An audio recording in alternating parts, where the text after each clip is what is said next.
Hello, everyone, and welcome to another exciting episode of Codo's Cinema. I'm your host, Mark Codo, and today I'm going to count down my top 10 favorite war movies of all time. So, in honor of Veterans Day, today I'm counting down my top 10 favorite war films, and just to be clear, I'm including realistic war movies that deals with real-life combat and real-life figures who had a major impact during a certain wartime area.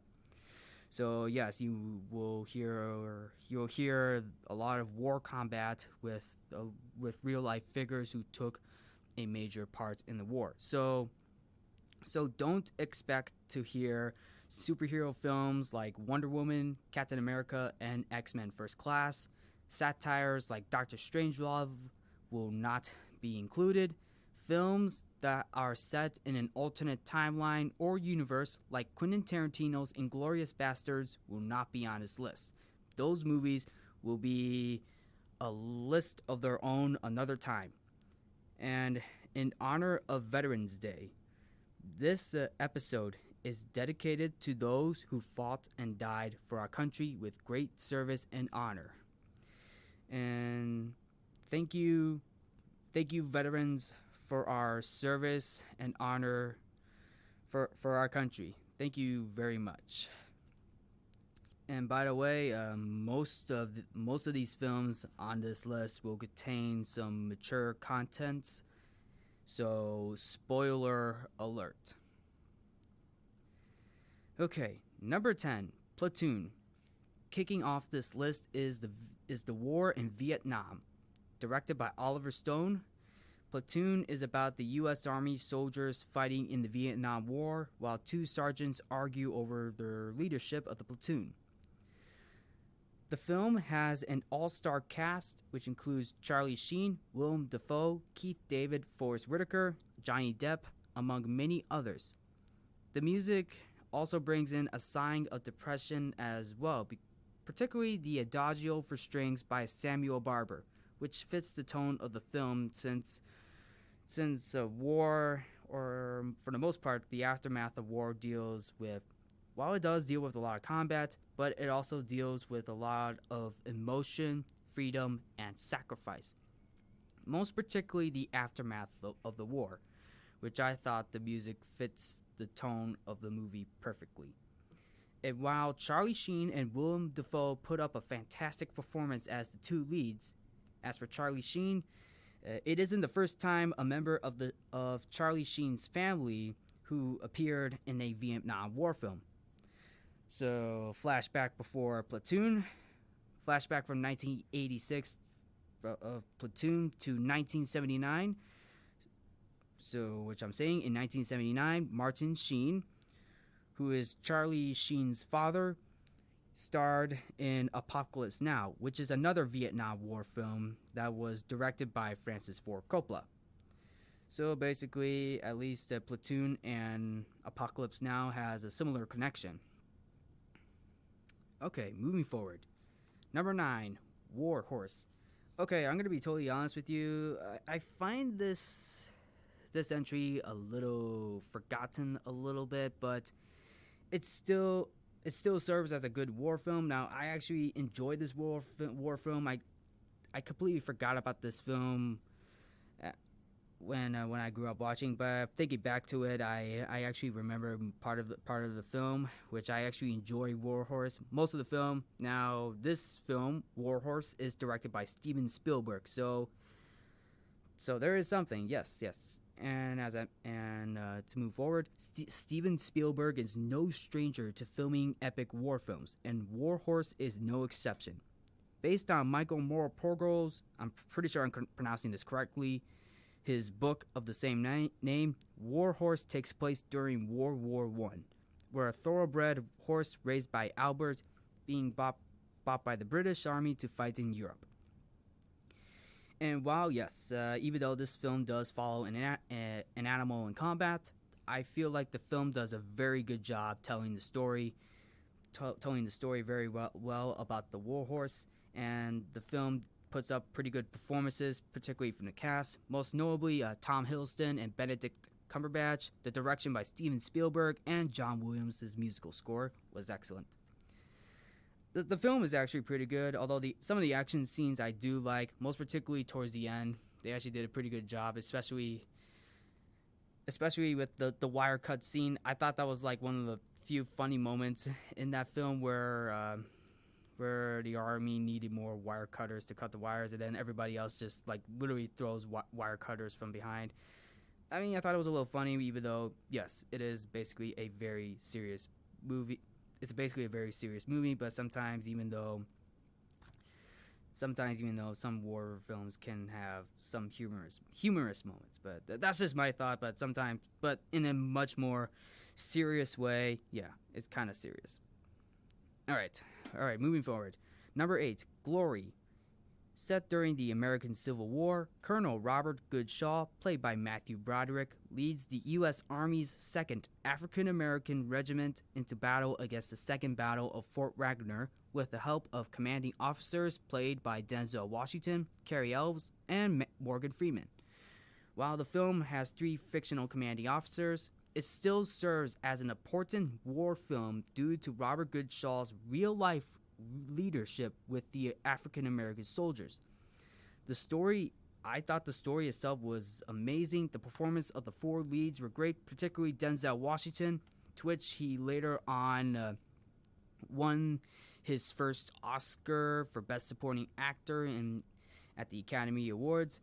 The direction was great. Cinematography was excellent. I thought the film had very good cinematography, and James Horner's musical score was great. The score was also good.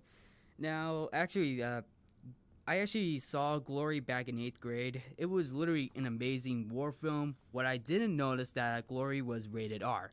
I didn't even know that at the time, but after watching it, I thought this film was good. But literally, this film, Glory, is very good. It's a very good war film, and it shows, particularly the opening battle in. I can't pronounce the name. Antietam. Yes, I think that's how I'm saying it correctly. But it's the opening battle, which does get a little brutal at first. But because this is literally because the opening battle was one of Colonel Robert Goodshaw's first ever battles, losing almost his entire army throughout the opening sequence. But I like how he recruits another army throughout the film, and it does show. I do enjoy the performances from the 4 leads. The direction was good, cinematography was great, and the score was excellent. And the ending keeps audiences on the edge of their seats, which I thought was pretty crazy. But hey, as with most war films, it is pretty serious. Yep. All right, moving forward. Number 7, Unbroken. And here we have is a World War II film. And by the way, this will not be the only World War II film on this list. This film deals with Louis Zamperini, played by Jack O'Connell, who is an Olympic track runner who survived in a raft for 47 days after his plane bomber crash landed in the ocean before being captured by the Japanese soldiers while dealing with survival, resilience, and redemption. This film was directed by Angelina Jolie and written by the Coen brothers, Joel and Ethan Coen. To which you may know Joel and Ethan Coen's work on Fargo and Old Country for Old Men, including the 2010 remake of True Grit starring Jeff Bridges. And while Unbroken, the movie Unbroken, was open to mixed reviews upon release from the critics, this film still serves as a good war film with a great performance by Jack O'Connell, great direction by Angelina Jolie, and the writing by the Coen brothers was great. Yes, it was a little bit mixed upon release, but I like how Unbroken deals with survival, resilience, and redemption. Basically, because Louis had to go through that process after crash landed in the ocean, to which he had to survive for 47 days, even though he was an Olympic track runner. He survived. He survived. He survived well. He resiliences it and finds redemption. And that's literally the three main themes of this movie, Unbroken, which I totally appreciate. I appreciate what they were trying to go for in this movie to tell a great story. But anyway, this Unbroken is a film to watch. It is a very good war film, and I recommend watching it. Okay, moving forward. Number 6, The Hurt Locker. Before Angelina Jolie directed Unbroken in 2014, in 2009, Catherine Bigelow was one of the first few female directors to direct The Hurt Locker. The film stars Jeremy Renner and Anthony Mackie, who played explosive ordnance disposal soldiers to disarm bombs taking place in the Iraq War. This film also deals with psychological stress of combat. Now, going off topic a little bit, I did mention something in Platoon where it deals with the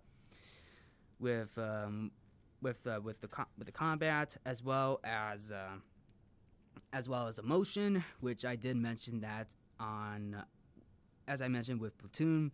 The Hurt Locker also deals with it too because it dealt with a lot of psychological stress, most particularly from Jeremy Renner's character, which I thought was pretty stressful, but it has a feeling of it. You can feel the stress, especially in combat. Upon release, this film became a critical and commercial success with praise for the direction by Catherine Bigelow, the story, and the performances for the two leads, with the latter two appearing in The Avengers years later. And fun fact, Catherine Bigelow became the first woman to win the Oscar for Best Director, and beating out Avatar, which also came out in 2000, a sci-fi one of the greatest sci-fi films of all time, for Best Picture. And yes, The Hurt Locker beat Avatar for Best Picture, which was directed by her ex-husband James Cameron. Surprisingly. So at least the couple, Catherine Bigelow and James Cameron, won Oscars for their films too. So at least they're even. Okay, moving forward. Number 5, Lone Survivor. Based on a true story of the same name, Lone Survivor sets during the Afghanistan War in 2005. Lone Survivor stars Mark Wahlberg as Marcus Luttrell, a member of the SEAL Team 10 who goes on a mission with 3 other men, Michael P. Murphy, Danny Dietz, and Matthew Axelson. If I'm saying these names correctly, they go on a mission to stop the Taliban. This mission was called Operation Red Rings, which I'm pretty sure a lot of you guys know the main plot of Lone Survivor, since Lone Survivor is basically the mission called Operation Red Rings. And while this movie does focus a lot on action than the characters, which pretty much makes sense because a lot of war films does deal with a lot of combat action, which makes sense, but the movie still delivers with good direction from Peter Berg and the performances of his 4 leads, particularly Mark Wahlberg, Taylor Kitsch, Ben Foster, and Emil Hirsch, which I feel the 4 main leads did an amazing job with the film. And this is actually one of the few war films I actually enjoy because who doesn't love Mark Wahlberg in movies? Hey, he actually did pretty good in Lone Survivor. I actually enjoyed his performance. To which this wasn't the only true story that Mark Wahlberg and Peter Berg did. They also did Deepwater Horizon, which came out a few years after Lone Survivor. Although Lone Survivor was one of Mark Wahlberg's and Peter Berg's earlier film collaborations, for a different genre of film, which is basically a war film. Lone Survivor is a pretty good war film, and I actually enjoyed it. All right, moving forward. Okay, here's the number 4 list.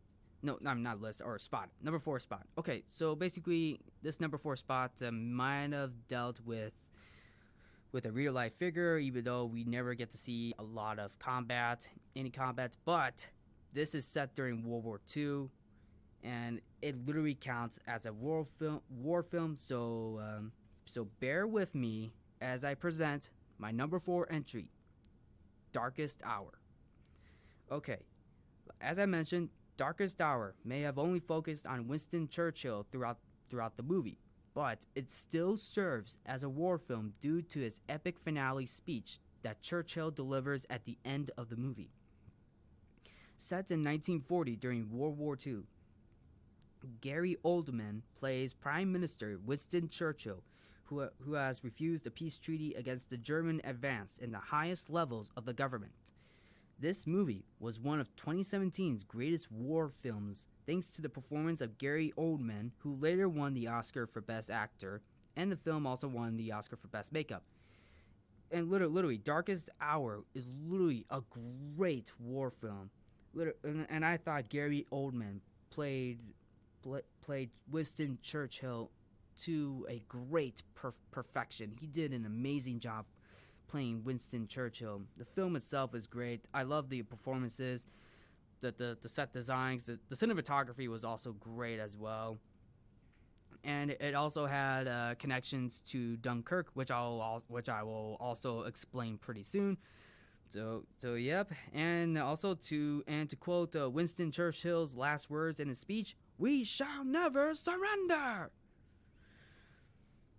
Yep, here we go. Yep. All right, moving on to number 3. Number 3, Dunkirk. As I mentioned, Darkest Hour did have some connections to Dunkirk. However, when it comes to war films, look no further than one of the greatest directors ever, Christopher Nolan. Dunkirk came out the same year as Darkest Hour, and Dunkirk deals with the Dunkirk evacuation of World War II through 3 perspectives: land, sea, and air, with very little dialogue, which I thought was pretty fitting for this film because it didn't focus on a main character. It focused on everyone trying to evacuate Dunkirk, which is actually real good. I like how they literally focus on everyone trying to evacuate Dunkirk. Instead of focusing on one person, they focus on everyone through 3 perspectives: land, sea, and air, which is actually pretty fitting for this film. Now, Dunkirk is considered to be one of Christopher Nolan's greatest films to date.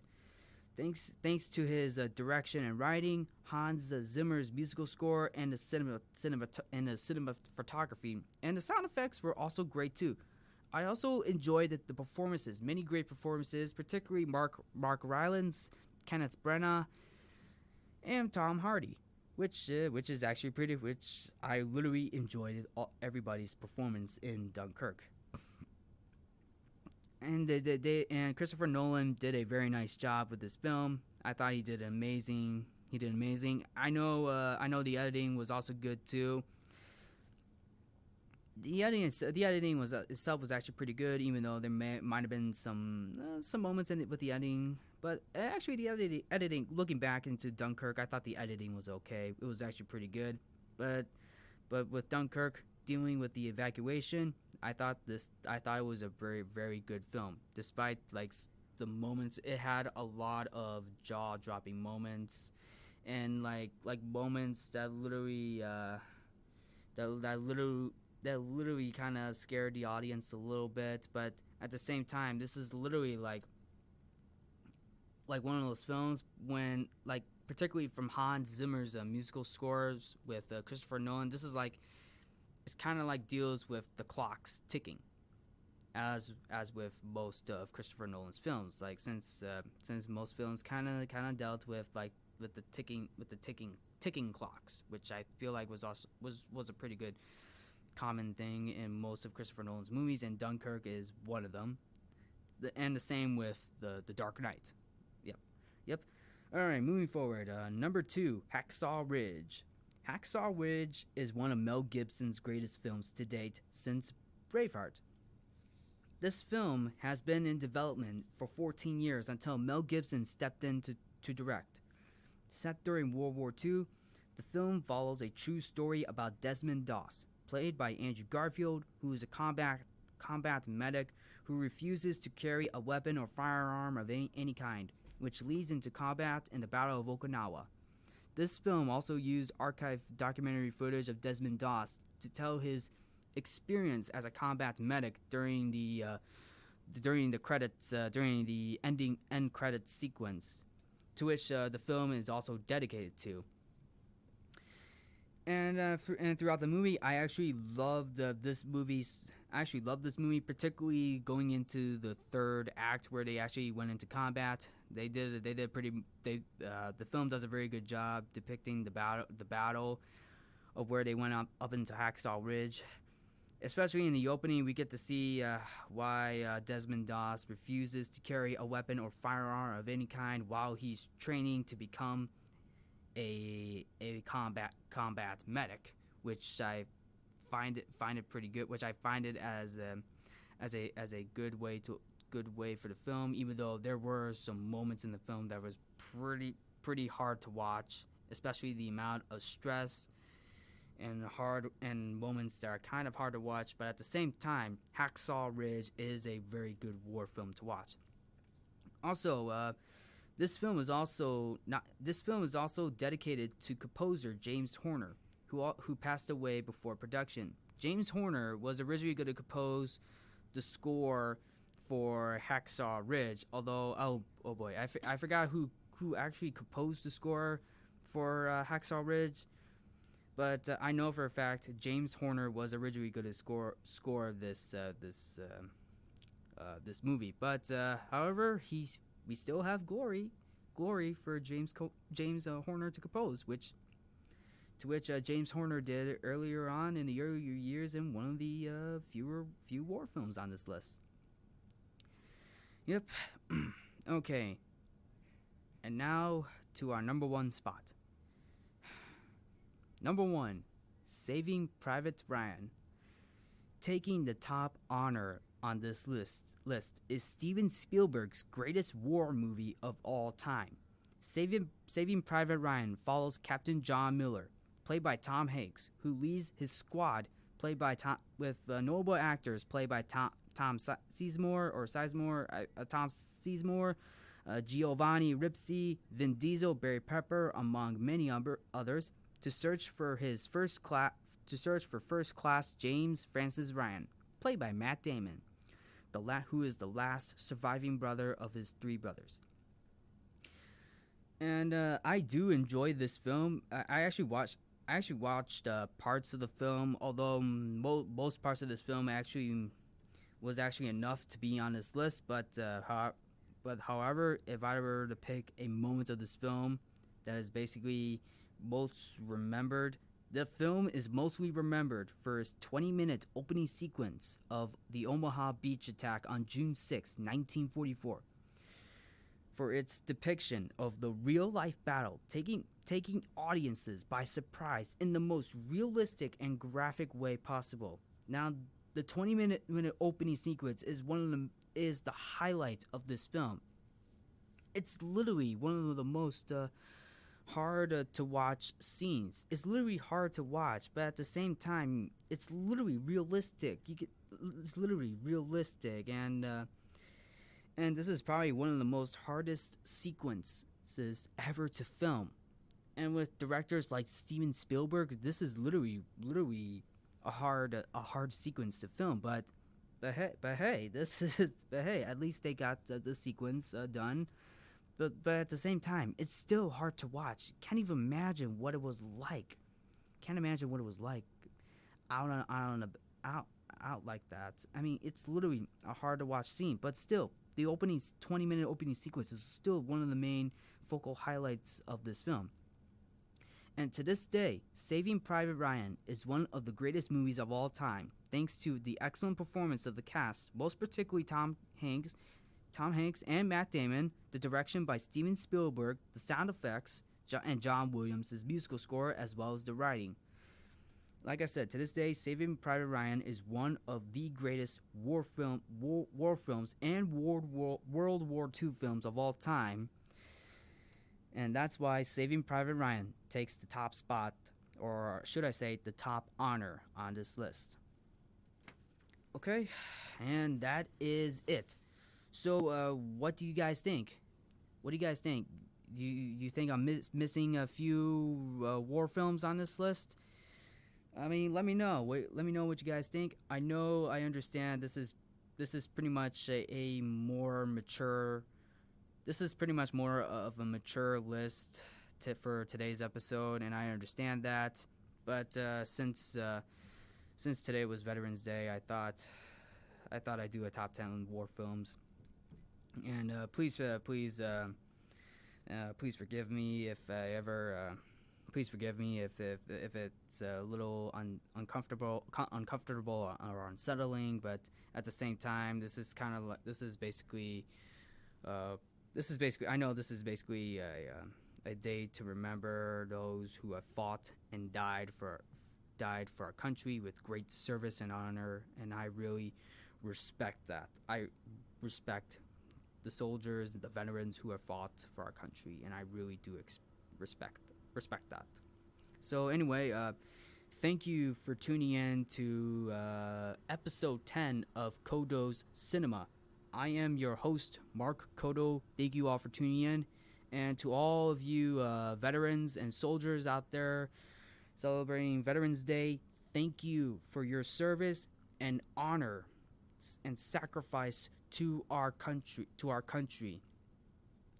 And again, I dedicate this episode to those who have fought and died for our country with great service and honor. Thank you all for tuning in to Codo's Cinema. Have a great Veterans Day. Stay warm outside because I know it's we're getting a lot of snow today. Stay warm out there. Have a good week. Have a good rest of your week. Have a good Monday, and I will see you. And I'll see you next week. Bye.